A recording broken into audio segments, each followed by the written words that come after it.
Assalamualaikum warahmatullahi wabarakatuh. Sebelum masuk ke lanjutan novel Cinta Kedua Setelah Hijrah bab 3, Dokter yang Belajar Sujud, jangan lupa subscribe, like, komen, dan nyalakan loncengnya agar tidak ketinggalan cerita selanjutnya. Selamat menyimak. Azan subuh masih menggema pelan ketika Fadli mematikan alarm ponselnya. Kamar itu remang, hanya diterangi cahaya lampu kecil di sudut, tapi matanya langsung terbuka. Ia mengusap wajah, duduk di tepi ranjang, dan menatap sebentar sekeliling kamar. Kamar yang dulu pernah diisi 2 orang. Di sisi lain ranjang, ada bantal kecil dengan sarung bergambar bunga. Dulu itu bantal yang sering dipeluk Dinda, istrinya. Fadli sempat berniat mengganti sarungnya dengan yang polos, tapi entah kenapa selalu menunda. Malam-malam yang paling sepi adalah malam saat Mira ikut menginap di rumah ibunya. Rumah terasa terlalu lapang.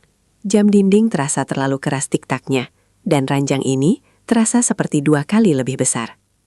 Fadli menarik napas panjang, menahan rasa perih yang sudah mulai ia kenali polanya. Tidak lagi setajam beberapa bulan pertama pasca perceraian, tapi masih cukup untuk membuat dadanya terasa kosong sesaat. Ia melirik jam di dinding, 04.05. Bismillah, gumamnya pelan, berdiri lalu melangkah menuju kamar mandi. 15 menit kemudian, Fadli sudah berdiri di depan rumah, mengenakan kemeja lengan panjang berwarna abu muda dan celana bahan hitam. Kopiah putih sederhana bertengger di kepalanya. Mobilnya tidak ia keluarkan dari garasi. Untuk ke masjid besar tempat pengajian rutin subuh, ia memilih naik motor bebek tua peninggalan ayahnya. Udara dini hari menusuk kulit ketika motor melaju pelan di jalanan yang masih sepi. Lampu-lampu jalan bersinar kekuningan. Sesekali ia melewati tukang sayur yang baru membuka lapak, atau beberapa orang yang berjalan cepat menuju masjid-masjid kecil di sudut-sudut kampung. Masjid An-Nur berdiri di perempatan besar, tak jauh dari pasar. Bangunannya 2 lantai, dengan kubah hijau dan menara pendek. Lampu-lampunya menyala terang, memberikan kesan hangat di tengah dinginnya subuh. Fadli memarkir motor di halaman, menyalami beberapa jamaah yang sudah dikenalnya. Assalamualaikum dokter, sapa seorang bapak paruh baya yang biasa duduk di syaf depan. Waalaikumsalam Pak Hadi. Fadli tersenyum tipis, menyalami. Di dalam barisan syaf sudah hampir penuh. Ia mengambil tempat di syaf kedua, menutup celah di antara 2 jamaah. Azan kedua baru saja berkumandang. Suara muazin menggema, menembus rongga dada. Asy-syalatu khairun minan naum. Salat itu lebih baik daripada tidur. Kalimat itu dulu hanya lewat di telinganya seperti angin. Sekarang, setiap kali mendengarnya, Fadli merasa seolah ada tangan yang menepuk lembut pundaknya, mengingatkan, kau terlambat, tapi belum terlalu terlambat. Setelah sholat subuh, jamaah tetap duduk rapat. Ustadz Hasan, lelaki berkacamata dengan wajah teduh dan suara tenang, maju ke depan. Di antara jamaah, Fadli sudah menjadi wajah yang cukup dikenal. Bapak Ibu sekalian, suara Ustadz Hasan terdengar setelah salam pembuka. Beberapa hari ini kita bahas soal menata ulang hidup setelah jatuh. Karena ternyata, banyak di antara kita yang datang bukan dengan catatan hidup mulus, tapi dengan bekas-bekas patah yang sulit disembuhkan. Fadli menunduk sedikit. Jari-jarinya memainkan tasbih kecil di tangan. Ustadz melanjutkan. Jatuh itu bisa macam-macam. Ada yang jatuh karena bisnis bangkrut. Ada yang jatuh karena kehilangan orang yang sangat ia cintai. Ada yang jatuh karena rumah tangganya hancur, entah karena dirinya, entah karena pasangannya. Tapi satu hal yang sering kita lupa adalah ini. Ustadz Hasan terdiam sejenak, menatap jamaah satu persatu. Jatuh itu bukan akhir. Jatuh itu tanda bahwa Allah ingin kita berhenti lari ke arah yang salah, supaya kita mulai berjalan ke arah yang benar. Fadli menelan ludah. Setiap kata terasa seperti anak panah yang sudah hafal jalan masuk ke dadanya. Namun entah bagaimana selalu saja tepat sasaran. Ia teringat masa-masa ketika ia tertawa sinis dalam hati, setiap kali mendengar istilah laki-laki soleh. Ia dulu sibuk memupuk citra lain. Dokter sukses, dokter favorit, dokter yang tak pernah telat praktek. Ia membanggakan gelarnya, memuja kesibukannya. Sementara di rumah, Dinda semakin sering sendirian. Mira semakin banyak menghabiskan waktu dengan pengasuh atau depan televisi. Lalu suatu hari, semuanya meledak. Telepon dari nomor tak dikenal. Suara seorang laki-laki marah-marah, menuduhnya tidak becus mengurus rumah tangga. foto-foto yang dikirim ke ponselnya. Dinda dan laki-laki itu di kafe, di hotel, di mobil. Tangannya yang biasanya tenang saat menjahit luka pasien, hari itu gemetar hebat, sampai-sampai ia harus meminta perawat menggantikan jadwal praktek sore. Sejak hari itu, ia mengenal bentuk lain dari jatuh. Ustadz Hasan kembali berbicara. Kali ini suaranya sedikit berubah, lebih lembut. Kalau kita jatuh karena dosa kita, jangan sibuk mencari kambing hitam. Sibuklah mencari sajadah. Karena di sanalah kita bisa bicara langsung dengan Allah tanpa perantara, bahkan tanpa harus menunjukkan bukti apa-apa. Allah sudah tahu betapa kacaunya hati kita. Fadli memejamkan mata sejenak. Ia mengingat malam pertama setelah Dinda mengakui perselingkuhannya. Rumah saat itu sunyi. Hanya tersisa dirinya dan tumpukan barang-barang yang belum sempat dibawa Dinda pergi. Di tengah ruang tamu, sajadah lama milik ibunya terbentang. Sajadah yang dulu lebih sering dipakai sang ibu daripada dirinya. Malam itu, untuk pertama kalinya setelah sekian lama, Fadli menempelkan keningnya ke sajadah sampai basah. Kata-kata yang keluar bukan doa tersusun rapi, hanya potongan-potongan kalimat yang berantakan. Ya Allah, saya suami gagal. Saya ayah yang abai. Saya terlalu sibuk mengejar dunia. Tapi jangan cabut juga anak saya. Jangan cabut akal saya. Ajari saya mulai dari mana. Sejak malam itu, ia datang ke pengajian ini. Awalnya hanya seminggu sekali, lalu 2 kali, lalu hampir setiap subuh, ketika jadwal di klinik mengizinkan. Hatinya masih sering mengulang. Kalau aku dulu, kalau aku tidak terlalu sibuk, tapi di pengajian-pengajian seperti inilah, ia belajar pelan-pelan memotong kalimat itu. Bukan lagi kalau dulu, tapi mulai sekarang. Pagi menjelang siang ketika Fadli tiba di rumah. Rumah itu tak terlalu besar, tapi tampak rapi. Di depan, ada 2 pot tanaman hias yang dirawat almarhumah ibunya dulu. Begitu membuka pintu, ia menemukan Mira sedang duduk di ruang tamu, memegang buku gambar. Rambut gadis kecil itu diikat satu ke atas, seperti ekor kuda. Di meja, ada cangkir susu hangat dan sepiring biskuit. Assalamualaikum, sapa Fadli. Waalaikumsalam, Ayah. Mira menoleh sebentar, lalu kembali fokus menggambar. Fadli meletakkan tas kerja di kursi, lalu melangkah mendekat. Ia melirik buku gambar itu. Gambar apa, Nak? Mira mengangkat bahu. Gambar rumah? Di kertas, tergambar sebuah rumah dengan 2 jendela, pintu di tengah, dan cerobong asap. Ada 2 sosok kecil di depannya. 1 perempuan, 1 anak kecil. Ini kamu sama siapa? Tanya Fadli, menunjuk gambar sosok perempuan dewasa. Mira diam sejenak. Pensil warnanya berhenti. Bukan siapa-siapa, jawabnya akhirnya. Cuma orang dalam gambar? Fadli merasakan sesuatu menegang di dadanya. Mira biasanya susah diajak bicara soal ibunya. Kadang kalau teringat, ia hanya akan tiba-tiba diam atau bersikap dingin. Fadli tidak memaksa. Ia sadar, luka anak itu tidak lebih kecil dari lukanya sendiri. Jam berapa kamu mau diantar ke sekolah? Fadli berusaha mengalihkan. Jam 10:30, jawab Mira singkat. Hari ini ada latihan menari buat acara sekolah. Oke. Fadli mengelus pelan kepala Mira. Ayah mandi dulu ya, habis itu kita berangkat. Mira hanya mengangguk. Matanya kembali ke kertas gambar. Saat Fadli melangkah menuju kamar mandi, ia sempat berhenti sebentar di depan satu pintu kamar yang tertutup. Kamar yang dulu ditempati Dinda. Gagang pintunya dingin ketika ia sentuh. Ia jarang membukanya. Di dalam masih ada beberapa barang yang belum diputuskan nasibnya. Beberapa baju di lemari, beberapa buku di rak, dan foto-foto di dinding yang belum sempat ia lepas. Suatu hari nanti, ia tahu ia harus membereskan semua itu. Tapi hari itu bukan hari ini. Hari ini, ia harus mengantar anaknya sekolah, lalu pergi ke klinik, lalu kembali menjalani hari sebagai dokter yang, pelan-pelan, belajar menjadi hamba yang lebih baik. Siang itu, setelah mengantar Mira sampai gerbang sekolah, Fadli langsung menuju klinik Pratama Sejahtera. Panasnya matahari sudah mulai terasa ketika ia memarkir mobil. Ia sempat melihat sekilas sosok Naila di balik kaca depan. Gamis dan jilbab lebarnya membuatnya mudah dikenali, bahkan dari kejauhan. Naila sedang duduk di samping Rani, wajahnya serius memperhatikan layar komputer.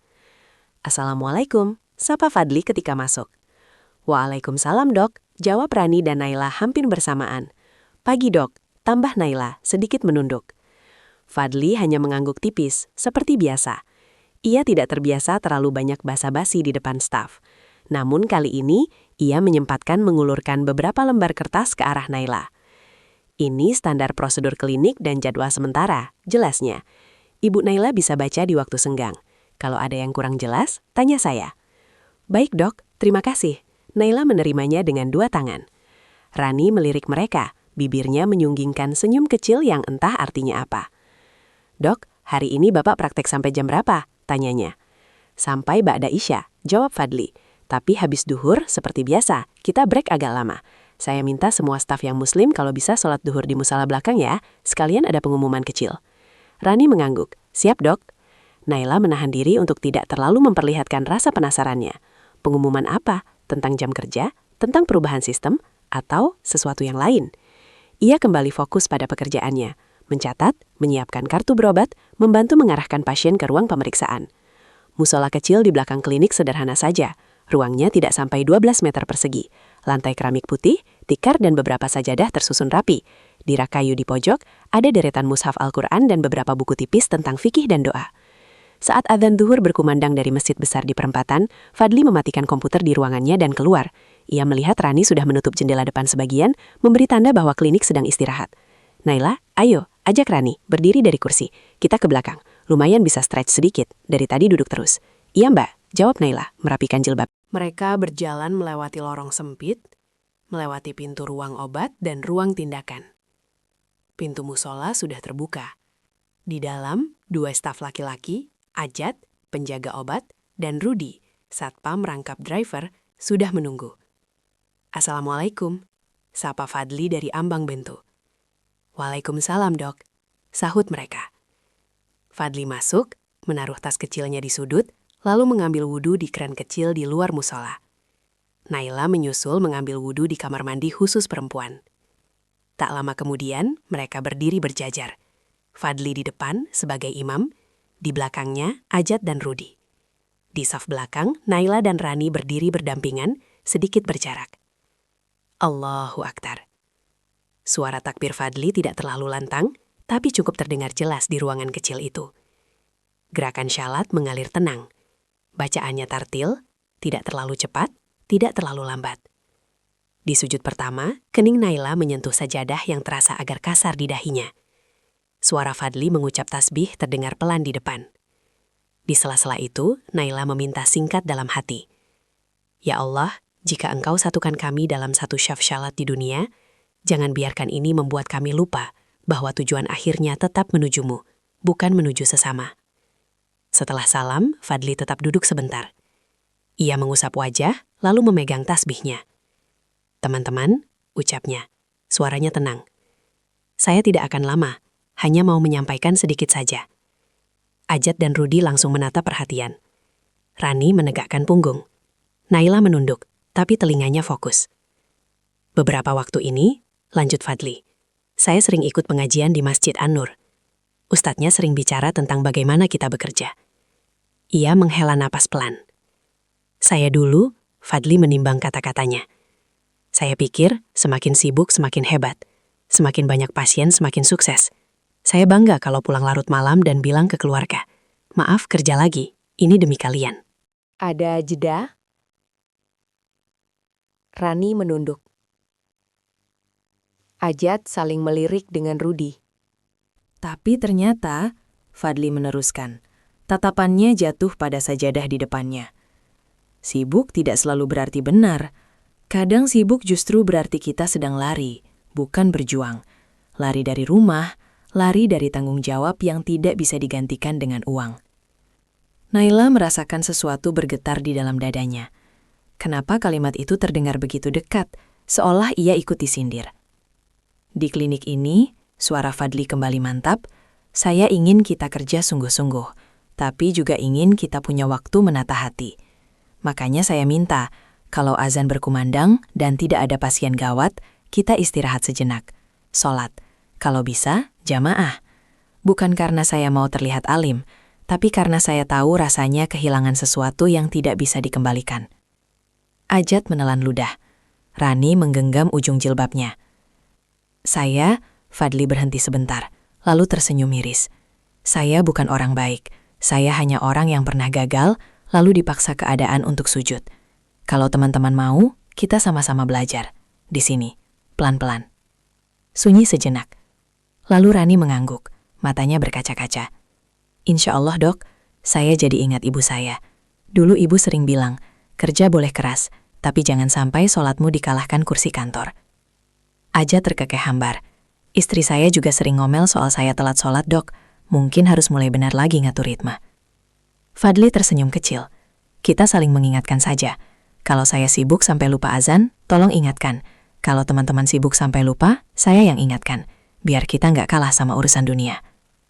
Naila masih menunduk. Kata-kata bukan orang baik, hanya orang yang pernah gagal lalu dipaksa sujud, terputar terus di kepalanya. Ada bagian dari dirinya yang merasa mengerti. Ia mengangkat wajah pelan, sekilas menatap Fadli dari samping. Di wajah itu, ia tak hanya melihat sosok dokter dengan jas putih dan wajah lelah, tapi juga seseorang yang sedang memikul sesuatu yang berat dan berusaha tidak jatuh lagi dengan cara yang sama. Mungkin pikir Naila, inilah yang membedakan. Ada orang yang jatuh lalu memilih tenggelam, ada yang jatuh lalu memaki, ada juga yang jatuh lalu mencari sajadah. Setelah dikir singkat, semua kembali ke posisi masing-masing. Rani menuju depan, bersiap membuka jendela dan menerima pasien kembali. Ajat dan Rudi menuju ruang obat dan depan klinik. Naila menghabiskan beberapa detik lebih lama di musola. Ia menutup mushaf kecil yang tadi sempat ia baca beberapa ayat, lalu bangkit. Saat ia keluar, Fadli berdiri di dekat pintu, hendak melangkah menuju ruangannya. Bu Naila, panggilnya pendek. Naila menoleh. Iya dok, terima kasih sudah mau sholat berjamaah, ucap Fadli. Kalau ke depan ada saran untuk musola ini, misalnya butuh mukena tambahan, mushaf atau rak sepatu, boleh bilang ke saya atau langsung beli. Nanti uangnya ganti dari kas klinik. Naila sedikit terkejut. Iya dok, insya Allah. Musolanya sudah nyaman kok. Fadli mengangguk. Saya mau musola ini jadi tempat kita istirahat beneran. Bukan cuma badan, tapi hati. Naila mengatupkan bibir, merasakan titik hangat di sudut mata. Insya Allah dok, katanya pelan. Semoga Allah jaga niat kita semua. Mereka tidak saling bertukar senyum lebar. Tidak ada tatapan yang berlama-lama, hanya percakapan singkat di lorong sempit, di antara pintu musola dan ruang dokter. Tapi di hati masing-masing ada sesuatu yang mengendap. Di hati Fadli, niat yang ia ulang lagi. Aku akan kerja, tapi aku tidak mau lagi mengorbankan hal-hal yang tidak bisa dibeli kembali. Di hati Naila, doa yang ia bisikkan dalam diam. Ya Allah, jika Engkau kirim orang-orang yang juga sedang belajar pulang kepadamu di sekelilingku, jangan jadikan itu sebagai jalan untukku kembali jauh. Jadikan sebagai penguat, bukan penggoda. Di luar, suara pasien pertama setelah istirahat siang sudah terdengar di depan. Klinik kecil di ujung jalan itu kembali hidup dengan aktivitas biasa. Nomor antrian, suara batuk, suara anak-anak, resep yang dicetak. Tak ada yang tahu, di balik jas putih dan jilbab lebar itu, ada dua orang dewasa yang sama-sama memulai sesuatu dari awal. Bukan karir mereka, tapi sujud mereka. Demikianlah kisah bab 3 dari dokter yang belajar sujud. Perjalanan Fadli belum selesai. Luka masa lalu masih ada, hati yang patah masih sedang belajar pulih, dan langkah menuju Allah pun masih terus diuji. Kalau kalian suka cerita ini, jangan lupa subscribe channel ini, like videonya, dan tuliskan komen kalian di bawah. Menurut kalian, bagaimana kelanjutan kisah Fadli dan Naila di bab 4 nanti? Yuk terus dukung cerita ini supaya kami bisa lanjutkan ke bab berikutnya. Sampai jumpa di bab 4.